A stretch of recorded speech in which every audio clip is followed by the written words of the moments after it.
Jai Hind, and welcome to our another episode, Indian Army, the shield that defends India. And we have with us very special guest. He is Lieutenant General Rakesh Sharma. Lieutenant General Rakesh Sharma, welcome to the Thenupurtewarishow. Thank you, Nupur, for inviting me. What a great pleasure it is. This is totally our pleasure to have you and listening to your, we are looking forward to listen to your stories and real life stories.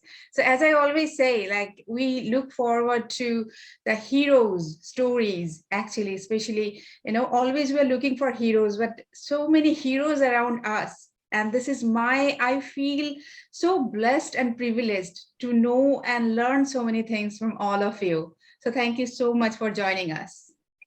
Thank you for inviting me, Nupur. You've done us great honor. Thank you so much. So definitely, we'd love to know that what made you join Indian Army? Oh, you go back long years. Yeah, a little bit.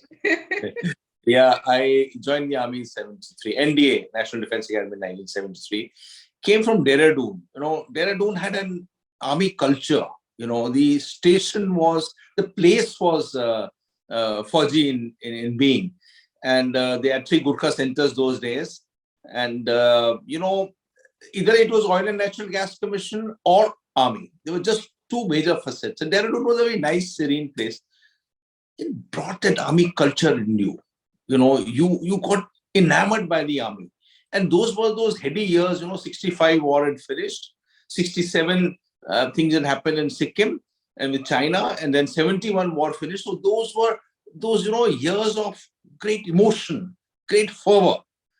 And being in Dehradun, and there are a large number of us who joined those years, So, and I got enamored by the Gurkhas, because there were 3 Gurkha centers, all located in the cantonment, and we were not very far from that place. And we used to go and visit, see Gurkha hats and people running and climbing ropes. So it moved us. And, many of us in our schools, we decided to join. And I think it was a very wise decision taken. Very long ago, but very, very wise decision taken. And retrospective, I think there is a history behind us that motivated us to join the armed forces after 71 war, after the great victory that we had. And then later on, the privilege of joining Gurkhas. Stupendous it was, Nupur. So you don't definitely, not for a day, not for a minute, you regretted it, never. Yeah, so, in later years, when after 90s, the economy opened up and, your contemporaries who had gone outside and did well and, they became very high ups into corporate world and you started hobnobbing with them, then you sometimes felt, okay, would a corporate world would have been better? Maybe I would have succeeded, become CEO of a corporation. Then you said, look, the kind of respect you get, the kind of, the shabash you get into what you are doing in tough life. I think, even in comparison to corporate world, there is nothing, no patch. I haven't regretted it for one day in my life. It was such pleasure to serve for 40 years in uniform, plus 4 years in training, 44 years. That's 2 generations gone by. I think this lifetime, I was privileged to serve the armed forces the way we did for so long.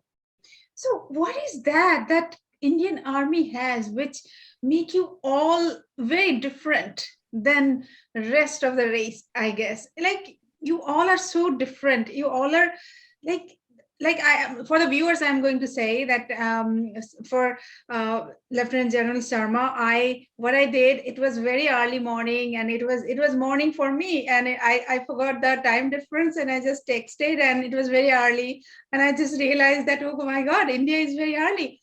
But so respectfully he replied. I think those things only we can expect from army men. So what is there? What is that make you different? So, you can't understand the warmth that comes out as part of the organization. There is a relationship. It does not mean, there's no importance to say which tribe, which place, the warmth comes inherent into you. The cohesiveness that comes as part of an organization is unbelievable. People who have not seen a unit have missed something in life. Even let's say a corporation is a unit, even a bank is a unit, a bank branch is a unit, a department in a university in a unit. Say international relations department in any one of the universities is a unit, and all these people serve together. But a unit in armed forces is different, because you fight together, you live together, you laugh together, you feel the pain and the anguish together. You see the pain and anguish in the adversity together. When you see how things have not gone right, the way things have not gone right. And then, each man is ready to support you to the hilt, and you do the same thing. That warmth that comes up, that cohesiveness, it is unimaginable. It teaches you tremendous amount of resilience. It teaches you that you are a cog in the wheel. That unit, 850 infantrymen together, is more important than you. That's not true outside. Outside, every man is jumping to prove to his contemporaries, I am the boss, I am the best. Here, the unit is the best. You are not the best. You are one of the unit, and you make that unit the best. So there is a difference that comes up in the armed forces. So that is why, when people say, you talk too much army, you're not grown out of it. You can't grow out of it. You just cannot. It's in your blood. I retired 5 years ago. We had a golden jubilee this last month. We were behaving like kids would behave, children, 20-year-old. That's because of that warmth, that relationship that comes up. I mean, it is worth believing. Sometime you must come to India, and let me take you to one of my units to see the Bonhomie there, the spirit there. After a few months, I'm coming, and I'm looking forward to go there. Yeah, look forward. Definitely. So this is as you said, that falling in love. Actually, now after starting this show, I'm in love with Indian Army. Like I'm doing. People are kind of thinking I'm crazy, and it's like I always, like yesterday on my status, I said I love Indian Army. Do you? Like people they're replying me that. Are you really in love with Indian Army? Definitely, people do love, but they're feeling like, what happened to this girl, this lady? That's all of a sudden she's all about Indian Army. So definitely, Yes. Every day I'm falling in love with Indian Army. Yeah, so you see, large number of people now in the aspirational society that India is all about are not so intimately involved. They are rank outsiders. But when you live with them, you see them, you stay with them. You go to a place where it is God-forsaken, and people are staying there together. They make themselves so comfortable, and they are so happy together in a place. You say, you go to Northeast, yeah, there are leech joke, Yes. See, in the leech infested areas, they would be doing their task, utmost difficult tasks, and still having great fun and great bonhomie. It is a life that has to be seen and believed. In fact, I would say that everybody, very nice, the IAS and all, you go spend some time with us, but everybody must have a feel of it. Just go and stay there and see how tough their life is, and how in the toughness of life they are together, and they look forward to that bonhomie. You have a child not going to school after holidays. He doesn't want to go back to school. You get 15 days off from your work, and you say, I don't want to go to work, I want to rest for another 5 days. That's not true for us. For us, I'm going back to my unit. From my family, I go back to my unit. I look forward to that thing. That comes differently. It's an organization. Maybe I'm speaking because I'm part of the army, but that's the culture of the organization. And that comes from within. It is there. It is inherent into you. People, we had this get together, I'm telling you, last year. We had a lieutenant general who came, who was 96 years old. He was on oxygen. He brought his oxygen equipment with him. And he came to attend a Bonhomme, and he left. He retired 30, 40 years ago. I think 80s he retired, Lieutenant General, and he came to visit the unit. My God, this is what, he doesn't know anybody. 2 generations have gone by after he retired. He doesn't know anybody, maybe except he knows some of us, but he is revered. Yeah. This man, he was commanding the unit in 65 war, and retired in 80s, and he has oxygen on his own, permanently on oxygen. He's bought his cylinder along, and he is there. It doesn't come elsewhere. Would you see a bank manager visiting his branch later on? It won't happen like this. Yeah. No. It is not. This is inherent into you. In fact, words fail you. I can't even explain the kind of spirit you have in this one. Exactly, that spirit of, though he's on oxygen, but that spirit inside brought him there. Yeah, absolutely, absolutely. Totally. So now we are going back to your career. So definitely, when you started that, what was, did you ever feel that any difficulties that, no, I never thought these kind of things I have to face in army? Like any funny stories, like especially, young, you joined as a lieutenant. I joined as a second lieutenant. Second One lieutenant. star. Okay. Now so that very rank young doesn't guy. exist anymore. Yeah. So if you joined can as share some of your stories, funny stories, or the problem you faced at that time. So I don't recollect any funny stories like that, but I'll tell you, when we joined, we were told that youngsters, you're not supposed to open your mouth, keep quiet, listen, learn. That thing has changed. Today youngster is well apt.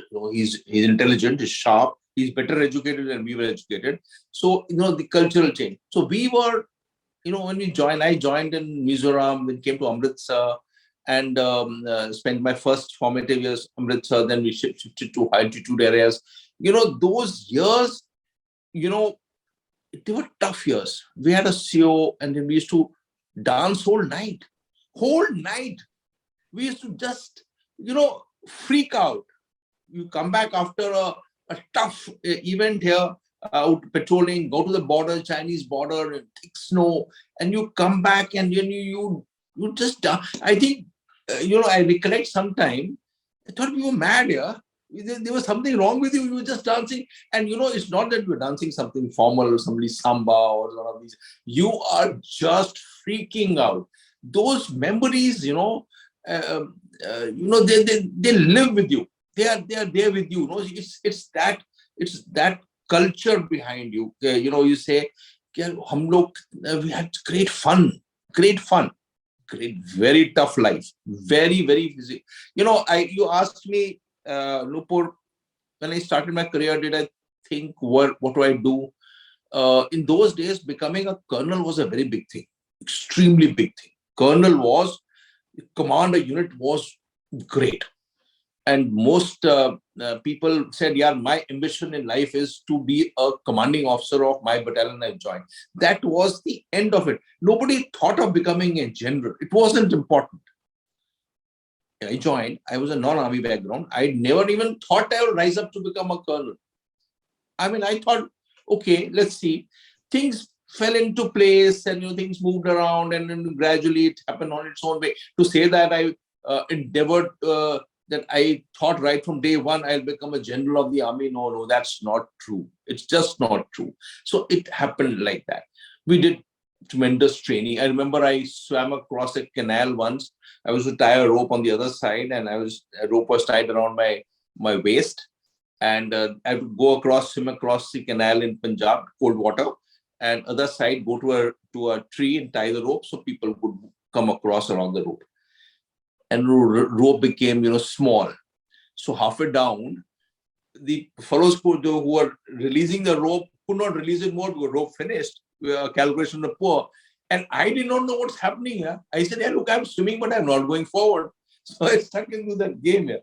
So I was drinking water, and I was shouting at people, leave the rope. I thought they were troubling me, somebody was teasing me. Then after some time, I understood, oh, there is a problem here. So I managed to release the rope and swim across. I can't forget it. Of course, I came back the other side and shouted at these people. But those are memories, yeah. There are many memories of this kind which are stuck into them, negative memories. We were in Udi in 90s, the operation that started, and there was an order passed by us, and a vehicle blew, and people died. Two of our own Jawans died. It was one of the most agonizing times, most painful times. Those days, the situation was so tough that the bodies were not even taken back home, could not be taken back home. So the last rites were being done by us there only. Very agonizing time, punishing times, when you see your own fellows who lost their life because some ID blew in a manner. Of course, we were able to catch the terrorists or do whatever operation. But that's leadership. Leadership shows you that in the toughest of times, when the unit is feeling hurt, you have to get people together and get on with the operational task.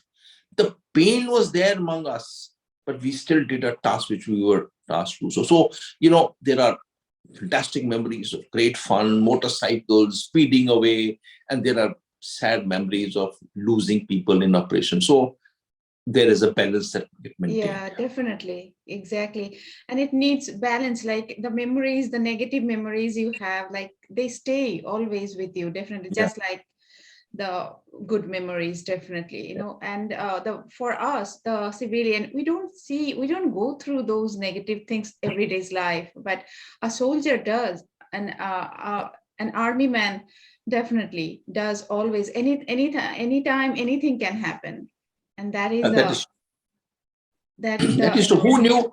Who knew Nupur 2 years ago that the Chinese will come in Eastern Ladakh, and they did. I commanded that corps in Eastern Ladakh, and Ladakh was my hunting ground. But who knew 2 years ago such things will happen and such massive forces will move into the Ladakh frontier? So, life, to say that tomorrow morning I have to go and open my computer and start making a coding or do some work, it's not there. Tomorrow is a new morning.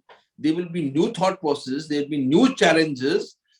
Some challenges that you haven't got the memory to say, yeah, last time this happened, we did this. That thing won't exist because last time that thing had not happened. So every day you're generating new thinking processes. So you are at it. That's a great. It's a very, very challenging job to be in the armed forces. There is, like I said, good things, but one has to be prepared to accept the challenges of this of the life. And you have to be always prepared. So you have to be prepared for things going wrong and hope the thing don't go wrong. You look every day, you hear there are operations being carried out by officers and troops in J&K, in Kashmir Valley. Every day things can go wrong. But it's not that there is negative connotation. This is a task allotted to you. You have to do the task. You cannot say you're trained well, extensively trained. But still, when you start doing the task, there will be freshness into it.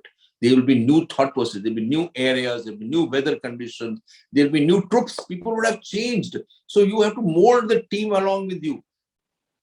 Every day, there is a new thought process, new changes. And then you chronicle, then you learn from your mistakes. You learn from your good points. So positives teach you, negatives teach you. It's a very, very challenging, but very, very satisfying life. Exactly. Yeah. So satisfying, definitely, which actually the normal people don't have. Challenging and satisfying, both. Yeah. Both you have, and all those who are today serving, and they are also having. So now your specialization on China, definitely. You worked with the. Yeah, I worked in China. Yeah. So if you can share some memories of your work, how did you work and how was your experience, how Chinese, really behaved, everything. If you can share a little bit with us, that would be really, we'll be grateful.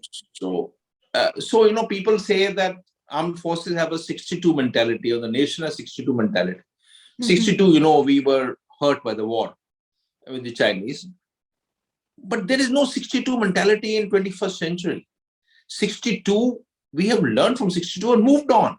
There is a generation which is finding feet on their own to challenge the might of a superpower. China is a superpower. But in the course of from 80s onwards, there was a desire on part of India to establish good relationship with China. So, the joint working group started in 82, then Rajiv Gandhi's visit in 88, and things changed over. And then when Prime Minister Narasimha Rao came, there was a treaty signed in 1993, Peace and Tranquility. In 96, then one in when Prime Minister Vajpayee went there in 2003, in 2005, 2012, third. So there was a change happening with China. A steady change was happening. There were treaties signed. There were border was not demarcated. The border remained confused the way it is, and undemarcated and disputed. But there were systems established by which, when two soldiers came against each other, they would disengage and go back to their bases. So, it was getting to be, it was not normal, borders not being settled, but it was getting to be good. But in the course of last 7-8 years, things started changing. 2013, I was commanding the corps at that time. And first time the Chinese PLA came and sat down in a place called Depsang Bulge, and they refused to move back. And, we had to do some quid pro quo, and we did something and, finally forced the Chinese to withdraw. Then subsequently, things have been going worse and worse. In 2014, it happened in Chumar. Then things were happening in Sikkim or Arunachal Pradesh. 2017, Doklam happened. So things were building up. It was building up over a period of time till we come to 2020, when things went wrong. And things went wrong in a manner that the Chinese came and PLA came and sat down into our own areas. So, firstly, Chinese are past masters in lawfare. They bring about legal issues with you. They have a whole lot of information and narrative building, all that apart. They came for the purpose of occupying our territory, Indian sovereign territory. We had to maintain territorial integrity. So 2020 has changed the whole thought process of China. All this while we were thinking Pakistan. Pakistan is not that level of an adversary. We have changed. India has changed. The armed forces have changed in the course of last 2-3 years. And in fact, in the course of last 8 years, understood that the threat that comes from China is there to stay for a long time. And that's a large superpower adversary. It has got great technology, and it has great advantages in deep pockets. So, creating infrastructure, buying equipment, Chinese have no peer. So we are prepared ourselves for that.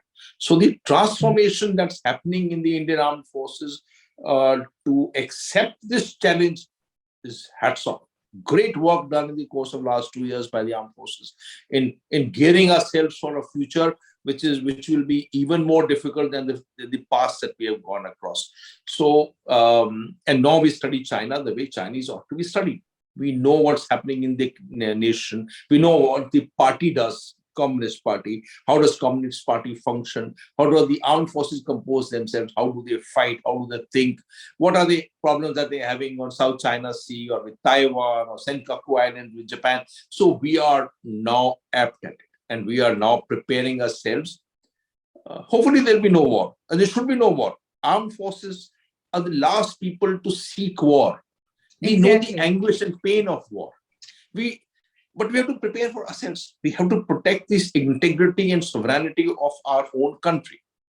That is what the transformation which is happening in the armed forces. And I hats off to the establishment now, which has accepted the challenge and got on with it. So, though you said the transformation has been happening from last 2-3 years. So before that, we did not think that China is our main. They can be that strong for us. Like always we thought about Pakistan, right? Pakistan was our main enemy, kind of. So how the armed forces, how this transformation came, like how we started thinking about, no, this is not only Pakistan, this is China is the bigger. So So, how? Mhm.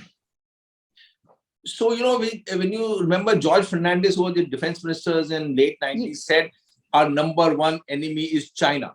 He said that time in Okay. 99 after the nuclear blast. He said number one enemy is China. So it was stated this manner. But Uh-huh. since the treaties were being signed by Mm-hmm. the government, both the governments, and the treaties meant, the aim of the treaties were to bring peace and tranquility crossing the borders and find a system to it. And there were discussions being carried out at special representative levels on finding via media how to settle the boundary dispute. So, the hope comes up. The hope is natural, saying that there are discussions on, there are 22 rounds of special representative talks, there are joint working groups meeting, then WMCC. So many channels are meeting. And on the border itself, in the armed forces, when I was commanding the corps, number of times we went across and met the Chinese, we exchanged sweets. So I'll not say that we were lulled into complacency. I wouldn't say this. By about 10, 12 years ago, the thought had begun to us that China is rising too fast. And after 2008, that, US, when that subprime crisis, etc., and the Chinese came out very happily across, and we saw the military changing and transforming, we started a change by that time. By 2010, we had started building up people. We started creating reserves, but we were slow because we didn't want to rile or annoy an adversary with which we were having a good kind of treaties being signed, relationship being developed. But as it came down to 2013 onwards, things started getting clearer. We still were not wanting to fight the war with them because we thought, okay, there is a peace and tranquility and good relations will come through. But I think we were also accepting the fact that things will not change for the better. So while we were, when the turn of the century, we were not so well poised among the northern frontiers. By 2010, 2015, we had built up substantially. It had changed. By 2015 and 2013, 14, 15, we had sufficiently built up forces. That's why when the Chinese came in 2020, they were not able to make much ingress because, we were there. But after 2017, when Doklam happened, we knew that their intentions are different. And by 2020, when he came occupied, we were prepared. Now, I think we are next level. We've gone to many next levels. We have understood that this is an adversary which is not going to go away anywhere. And this is an adversary which will stand. Hopefully, there'll be no war, but we are preparing for all types of war. Even peacetime can be a war. There can be no war. He can still cause problem on cyber front or on many other issues in electronic warfare or space. So we are now preparing across the board. So the transformation has taken over a period of 10, 12 years. Mm-hmm. But last 2 years, it has gone into fifth gear. Yeah, it's like evolved totally. Yeah. Yeah. It's Yeah, totally transformed now. totally transformed. Yeah. Yeah. So now, actually, I would like to ask that when we think about that, we have a threat. Our eyes and mind goes to Pakistan always. Don't you think that we give more importance to Pakistan what they deserve than what they deserve? So that's a very logical question, Nupur. Uh, it all comes up from Jammu and Kashmir, where the issue started in 1947. And from 47 onwards, the Pakistanis have retained some kind of an attempt to keep the pot boiling in J&K. More so after 1990, when first time Afghanistan got over and, there were surfeit of terrorists available, not doing anything else, and they were pushed across to the Pakistani side. From the Pakistani side towards Jammu and Kashmir, they found this is a low-cost option. So after losing 71 war, when Bhutto said, I'll eat grass, but I'll make the bomb. And when Ziaul Haq came, he was totally fanatically drawn towards making life difficult for India. And they planned for it. So by 1990, when they started inducting large number of people, in 2000, we killed more than 2,000 terrorists in the valley. So the situation has gone that bad. So Pakistan has retained itself. Also I must say that every nation has got an identity. India has an identity. We have 5,000 years of identity. We have talked of Mahabharata, we talk of Ramayana, we talk about Buddha, Ashok. Pakistan came out from nowhere in 47. So they have an identity crisis. What is the identity of Pakistan? So to get an identity together, they have to build an identity. Otherwise, Baluchistan will say, we are going separate, and Punjab is separate, and Sindh has got a problem, and Northwest Frontier province separately. So the identity Pakistan established for itself is anti-Indianism. To bind themselves into a country, their identity either Jammu and Kashmir or anti-Indianism. Even Islam is not an identity for them. Because if Islam was identity, then Bangladesh, East Pakistan then, should not have split away and become Bangladesh. Because they were Islamic country. But Islam was not a binding factor to keep Bangladesh, East Pakistan with them. Anti-Indianism is being retained as an identity factor for Pakistan. So they have kept us busy in the needling,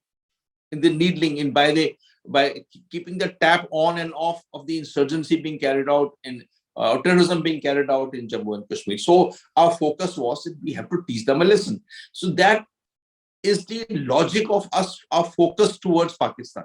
And they retained the forces, they got the weaponry, they,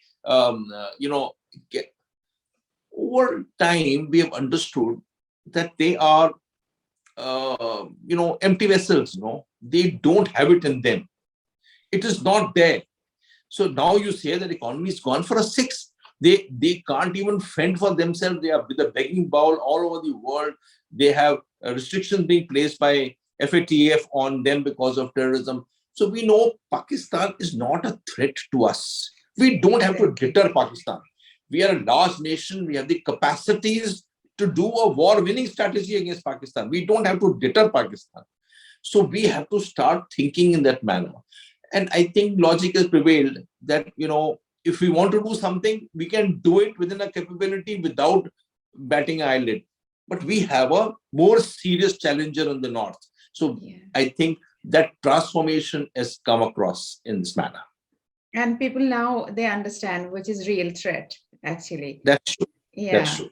Exactly. So, as you said very rightly, Pakistan has got no identity. I really feel sorry that they even don't teach their own history. They don't know that who they are, actually. So it's like they are kind of part of us. So if I really feel sorry, as a history student, they don't know their history, the real Indian history.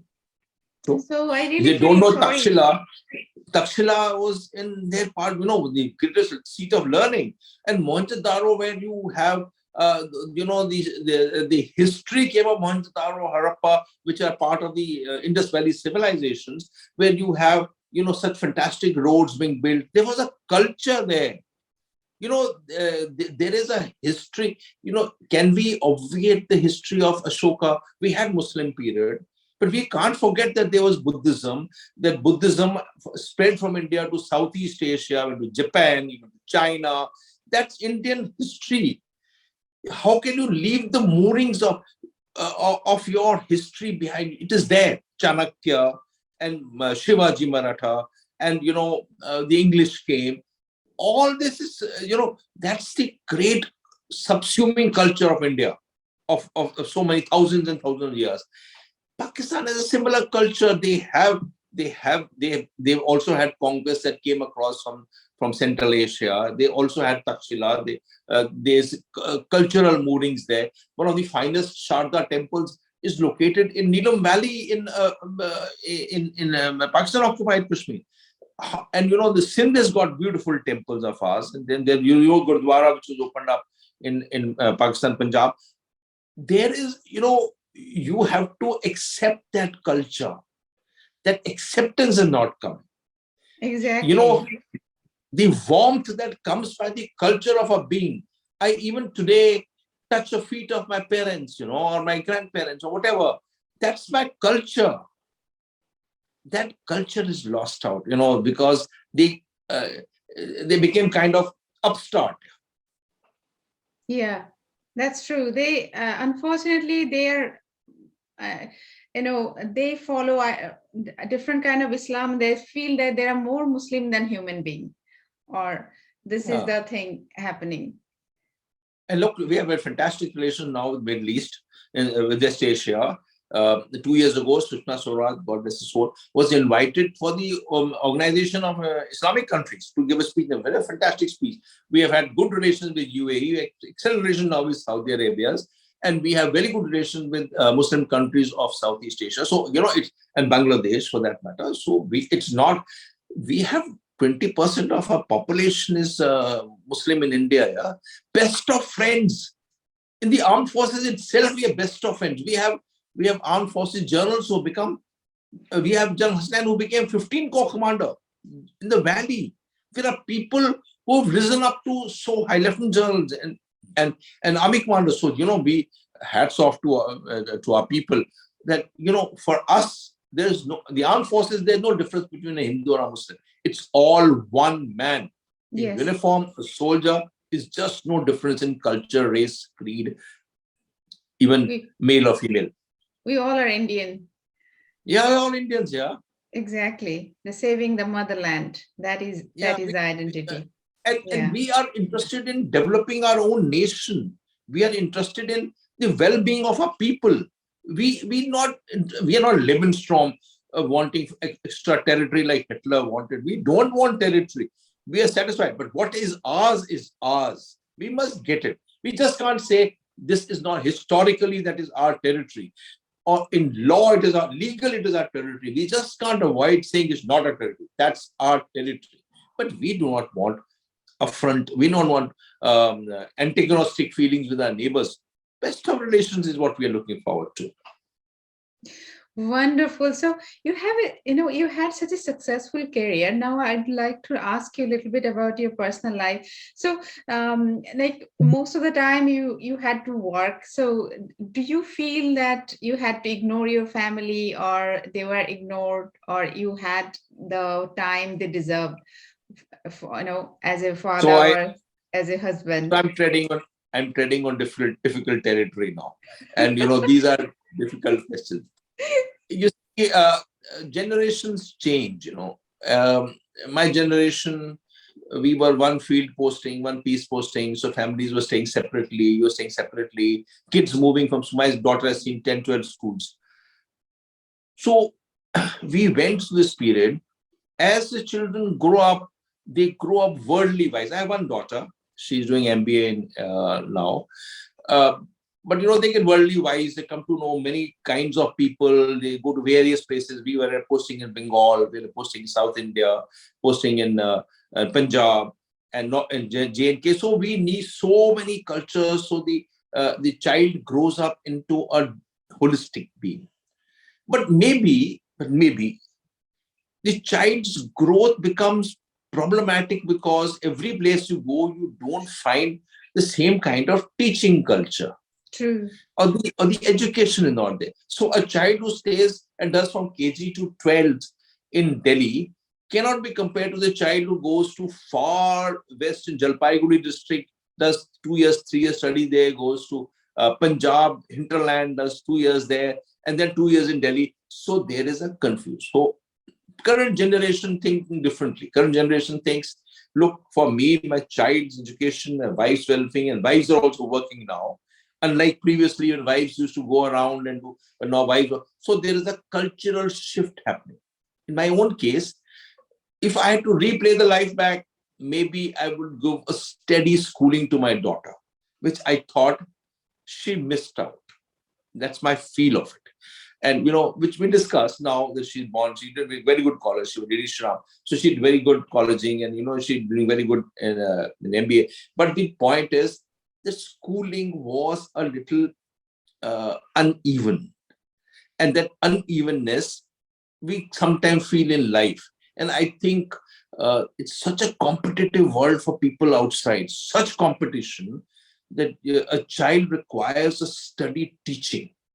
You just cannot say that the child will grow up his or her own by going from one place to another, where you not even get coaching, don't get tuitions.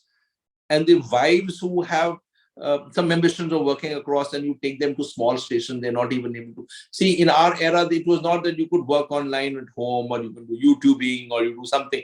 This was not there, but this generation requires it. So I think I could have done better, but modern generation has got much more avenues, and they are planning differently.